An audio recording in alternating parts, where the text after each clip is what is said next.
Hello everybody and welcome to the All About Film for UltraFine Finesse 400. This video looks at that film, how to use it, the film's characteristics, not really any technical details because there aren't any available, and some sample images. For brevity, throughout this video we're going to refer to UltraFine Finesse 400 simply as UFF 400.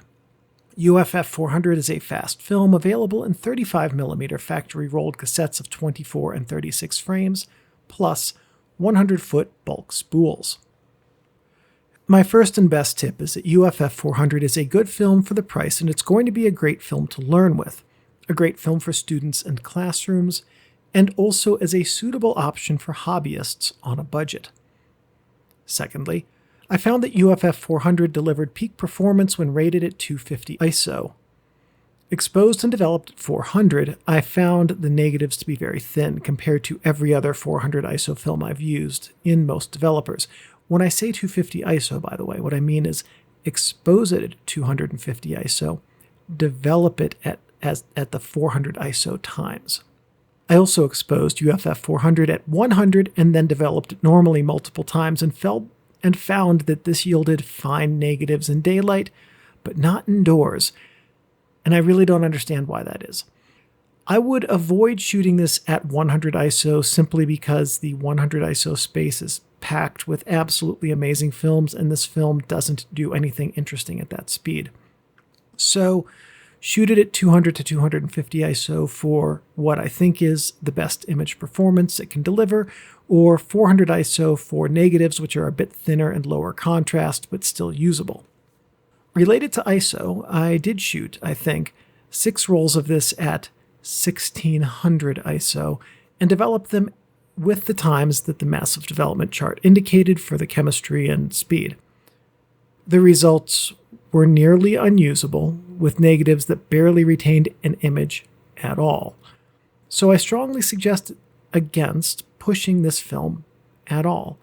If you do, you will need to overdevelop more than you may expect to and could want to try bumping up the chemistry temperature a few degrees versus your normal. Next, this is a good film for a more lo-fi image aesthetic.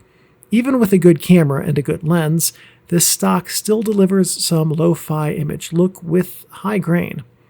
Lastly, this film works best in full sun and full spectrum light. In particular, this lens renders skies in a stunning manner, especially when they have clouds. Grain is quite strong at any speed and across all developers that I tested. If you like grain in your images, you will be set up to like this film. Tonality and tonal range is suitable to generally good in full sun, very truncated in any kind of artificial light. I never dialed in a good artificial light for this film, and I did try a little bit. Acutance is acceptable to decent in full sun, but very soft under artificial light. Contrast is generally good in all lighting, and while yes, shadows and highlights are often lost or clipped, the overall look, if you like the dark shadows and very bright highlights, is quite good, and the gradation of midtones is highly pleasing. Sharpness is not class-leading, to say the least. This film renders some subjects, like people, well and flatteringly. It does not work for subjects, like architecture, that need detail and sharpness. I would also, in that vein, not recommend this film for macro work, because it's gonna need way more light and way more reciprocity compensation, and it's not going to be able to deliver the kind of sharpness you would really need for that. Digital conversion is fine, and it's easy to convert this film with either a scanner or a digital camera using a raw workflow for the latter. Digitization with a digital camera will amplify grain versus scanner digitization, which I know because the images you're about to see in the filter performance section, those were all scanned with a Noritsu scanner at Old School Photo Lab. Every other image in this video was digitized with a camera. Technical specs on this film are unavailable. UltraFine is not making their own film. Instead, they have another producer making it, and then they resell it under their badge. I could not find conclusively anywhere online where UltraFine has indicated who is making this. I have a very strong suspicion as to who's making this, and I think we'll see some shockingly similar image characteristics to the film that we're looking at here on or about December 11th, 2023. UltraFine Finesse is not publishing any technical details beyond their developer combinations, which they have listed on their product page.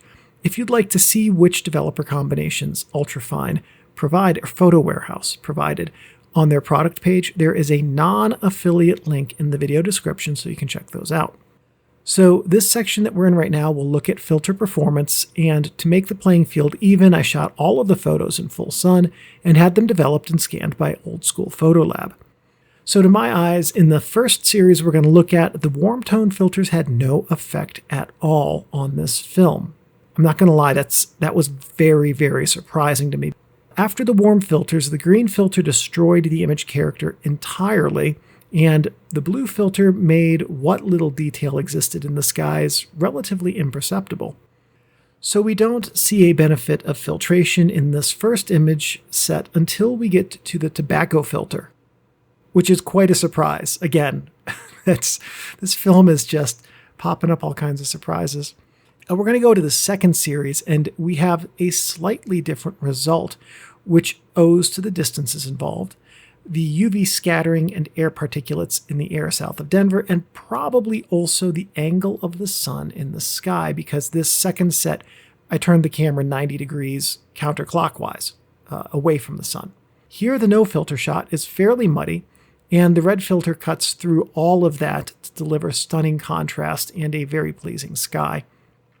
Orange and yellow are similar, with better detail in the shadows and foreground, but a loss of detail in the far portions of the scene. And here we see in this second series, the warm tone filters have quite a nice result.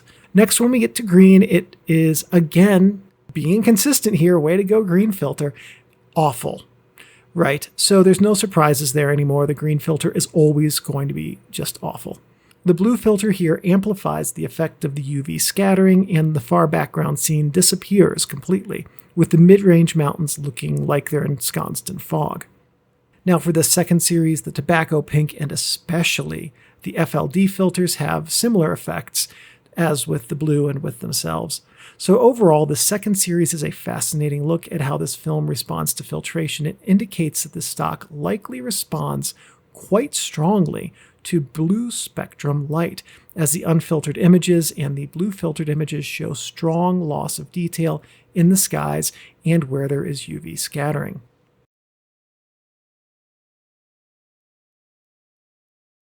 UltraFine provides developer data for 8 developers. Of those 8, I tried only one, HC110 Dilution B, which is 1+31. As a sidebar, I use LegacyPro 110, which, insofar as I know, is chemically identical to the current iteration of HC110 and way cheaper. I did try 7 other developers that UltraFine does not provide times for, and some of those times I just guessed at, with mixed results. My personal favorite developer for the stock was Photographer's Formulary PMK Pyro at 1+2+100. Silvermax developer, again a consistent underdog. Like, I never hear anyone talk about this developer, and it is always one of my favorites. But at a concentration of 1+19, it came in a very close second, with the differentiator between PMK and Silvermax being shadow retention and quality. It is better by a bit in the PMK images. Otherwise, both of those developers, they are really awesome choices. Picking a third, though it was a distant third, Paranol S +50, and that should also translate into Rodinal +50, delivered very nice images. I do want to note that I only tried Rodinal brand of the Rodinal at 1+50 with a roll exposed at 1600, so I don't have an apples-to-apples comparison of Paranol and Rodinal at 400 with a concentration of +50. Paranol is also quickly becoming a personal favorite developer because it just does a good job on a consistent basis. For developers to avoid, rather than avoiding a specific developer, because based on my results and sample photos from around the internet, UFF 400 seems to be pretty developer agnostic, I would recommend avoiding pushing this film at all or pulling it more than a stop. My bad results came from messing with the exposure values on this film. I should say, my really bad results came from that. Anyway, I do have one developer that I would caution against in general, and that is XTOL Plus 3. I tried it with 2 rolls, and the roll at 400 ISO and developed accordingly for XTOL Plus 3 for 400 ISO of this film delivered a non-offensive result, but it's nothing I'd feel compelled to ever attempt again. Some years ago, I had the opportunity to have an enlightening conversation with the owner of UltraFine, and he explained the UltraFine mission and gave me some interesting tidbits about the stocks. Key in this, UltraFine films are aimed at giving students and learners an affordable stock, and this is a great mission that I gladly support. Secondly, the name of the UltraFine film stock indicates that it is its own thing. All Finesse stock is the same stock made by the same firm, whomever UltraFine is using to make Finesse. UltraFine films are newly made and good films. They are not short ends, they are not expired stock. Each name of the stock, previously Extreme and now Finesse, for example, indicates a new generation of films. I would add to that, Extreme and Finesse are much different films. I liked Extreme a lot. It was one of my 2 favorite black and white 400 ISO films, the other being Kentmere 400. Extreme delivered exceptional image quality and consistent and stunning performance.